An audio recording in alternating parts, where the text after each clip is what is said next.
Namaste.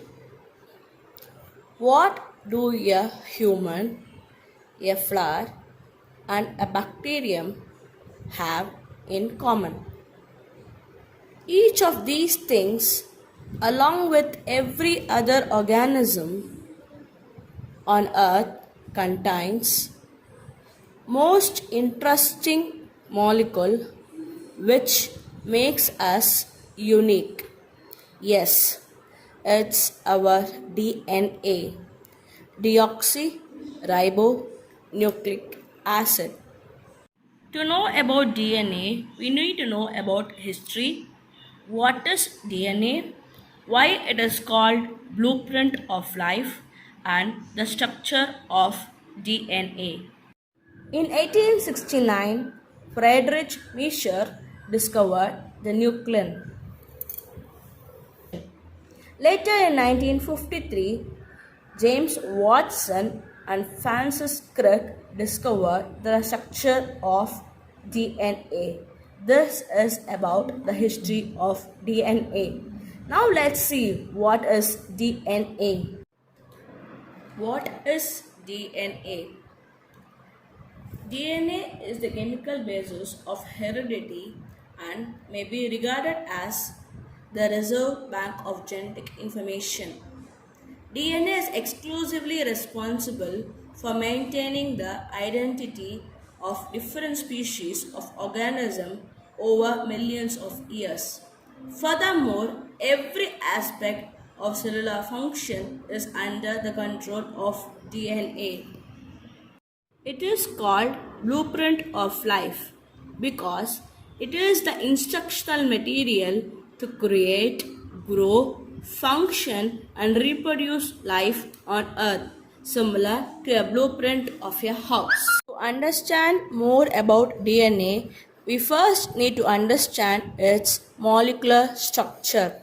This requires learning the vocabulary about the building blocks of DNA and how these building blocks are assembled. DNA is composed of a series of small molecules called nucleotides. In turn, each nucleotide is made of three components: a nitrogenous base, a sugar molecule, and a phosphate group.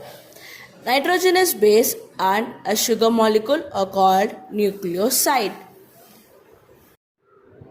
There are four nitrogenous bases: adenine, thymine, guanine, cytosine. Adenine and guanine are called as purines, thymine and cytosine are called as pyrimidines.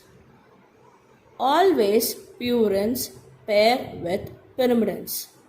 Adenine pairs with thymine with double hydrogen bond and guanine pairs with cytosine with triple hydrogen bonds.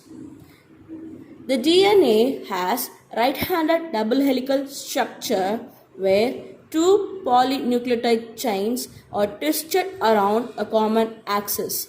These two strands are antiparallel in direction.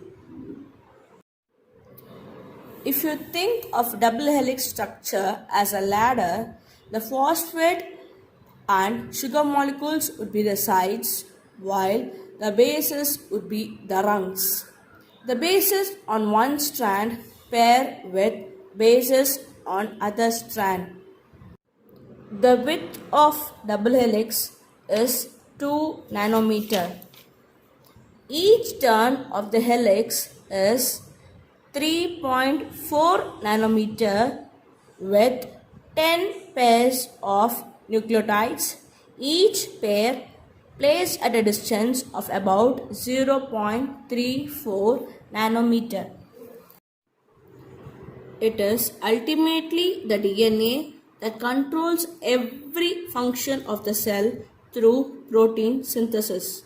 The total DNA contained in an organism or a cell is called as the genome. Thus, the study of the structure and function of genome is called genomics. Thank you.